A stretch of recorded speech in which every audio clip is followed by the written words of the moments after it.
Dienos pradžia Liepojoje, garaže 1965. Čia prasideda pasakojimas apie Latvijos ralio ištakas ir legendinę ralį Kurdzemę, kurį 1965 metais įkūrė Latvijos VRC lenktynininko Martinio Sesko senelis. Ekspozicija įdomiai atskleidžia, kaip vystėsi ralis ir suteikia galimybę vienoje vietoje susipažinti tiek su rytų, tiek su vakarų automobilių sporto istorija, apie kurią jums išsamiau papasakos vietoje dirbantis mūsų gidas. Toliau Drift Arena, kur galėsite mėgautis autentiškiausiomis neapolietiškomis picomis Kurše arba individualiai pritaikytų meniu. Valgydami galėsite rengti pristatymus, kartu apžvelgti įmonės įvykius arba kurti naujus planus ir idėjas.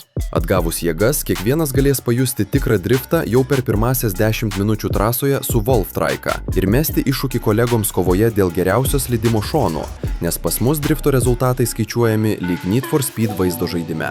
Kol dalis komandos važiuos trasoje, kiti galės mėgautis gėrimais ir užkandžiais, žaisti stalo žaidimus arba išbandyti lenktynių simuliatorių. Dienos kulminacijai taip pat galima pasivažinėti tikrų drifto automobiliu. Susisiekite su mumis ir parengsime palankiausią pasiūlymą pagal jūsų biudžetą ir žmonių skaičių. Taip pat padėsime suorganizuoti transportą.